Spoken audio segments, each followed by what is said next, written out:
European markets having some pressure today after French President Emmanuel Macron's surprise decision to call for snap elections after his centrist coalition was trounced by the far-right party. Macron's announcement is yet another example of how global politics can have resounding impacts on both markets and the economy. For more, we bring in Marissa Adams, HSBC America's head of global trade solutions, here in studio with us. Marissa, thank you for being here. We were obviously just talking about the impact of this election, and what kind of stood out to me is that Macron's loss was sort of priced in, but the snap election decision was the big surprise. And it makes me wonder if that is what's going to define this election cycle that we're seeing across the globe, some of these surprises that are more difficult to price in. What do you think of that? And thanks, Madison. I think one of the interesting things is that in over 60 countries this year, there will or there has been an election. So it's a historic election year across the globe. We've obviously seen France overnight, the UK a few weeks ago. We've seen the results of Mexico as well as India.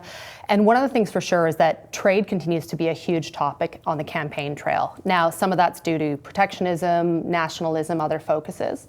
And one of the things that we advise our clients at HSBC is finding ways to decouple their supply chains from geopolitical risks. So we've recently issued a report around supply chain resiliency and geopolitical challenges. So given all the multipolarity, obviously we can see that supply chain challenges remain regardless of which market you're in. So looking at how they can find ways to de-risk through diversifying their supply chain, but also taking into account multiple scenarios. So we're not here to predict what might happen, but help them through that. And talk to me a little bit more, because I have the report pulled up right here, just in terms of what you just said at the end of that answer, ways that they can de-risk some of their operations, those that have been successful or those that you think are really among the leaders in best preparing for what is a very uncertain time. What are they doing? So a few things, and I think I'd actually take a step back by saying that before the COVID-19 pandemic, the singular goal of supply chain was cost, right? So trying to reduce costs, improve the bottom line. But the COVID pandemic was really a wake-up call to say, actually, I have risk in my supply chain. I don't necessarily know the second or third tier of my suppliers. So things that companies can look at is, firstly, I think, taking a real big deep dive into their supply chain. Where do they see risk? Are there certain suppliers that they have a concentration on? Or are there countries where potentially there's more risk around it? I think one of the other things that we see is we see a trend towards proximity, moving supply chains and parts of that a little bit closer to home. What that can do is obviously give you a bit more security in terms of where and how you can get your goods, reducing costs perhaps on the supply side and the shipping side, but actually sometimes that cost of production is harder closer to home. So there are so many things you just said I want to follow up on, but let's start on the pandemic. Have we completely renormalized from that in terms of supply chains, or are there still areas that are still struggling to recover? So I would actually say that we're in a new era. So I don't think that there is a normalization anymore. I think that what companies are now facing is that supply chain disruption is the new norm. We went from a world where goods were just in time, and now we're looking at people going just in case. And that's really changed a lot of companies' balance sheets.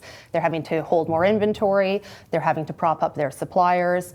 And one of the things that we do at HSBC, as an example, is providing supply chain finance off the back of sort of US buyers. Now, some of that is to provide finance to the suppliers, where in the current inflationary environment with interest rates, they may not have the working capital themselves to absorb that cost.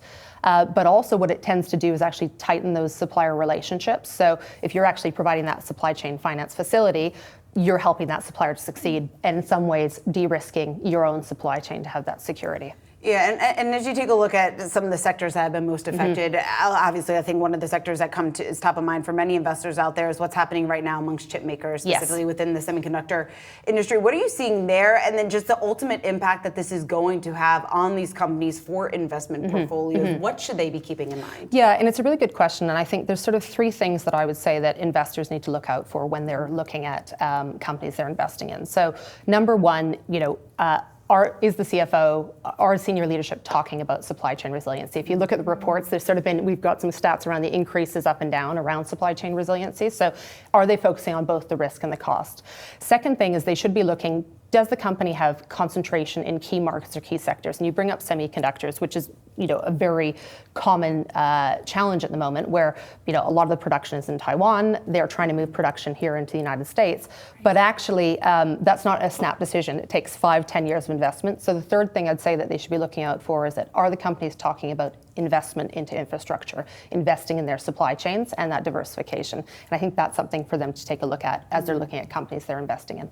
Well, that makes me think about the China of it all, and I'm curious what you're telling investors about the potential China risks. Whenever we have CEOs come in who are working here in the US and also globally, I love to ask them how they kind of walk the tightrope of dealing with the US and China amid this increased tariff war. What are you telling clients about that?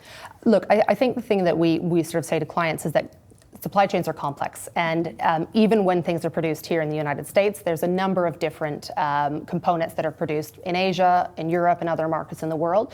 So what we're trying to talk to our customers about is, one, looking at the risks holistically. So don't just look at one category of your products, but do you have a geopolitical risk in one country versus another?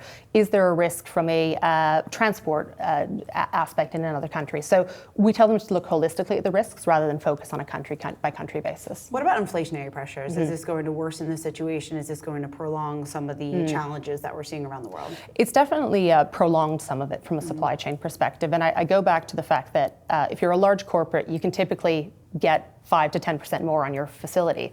But actually suppliers in some of these local markets, if the cost of inputs goes up 5 to 10%, they might not actually have that financing to supply that. So that's why it's really important for companies to really look at their suppliers to see how they can protect them and help them in this inflationary environment. Thank you so much for joining us, Marissa. Thanks so much. This was a great conversation. Really appreciate it. Again, that was Marissa Adams, HSBC America's Head of Global Trade Solutions.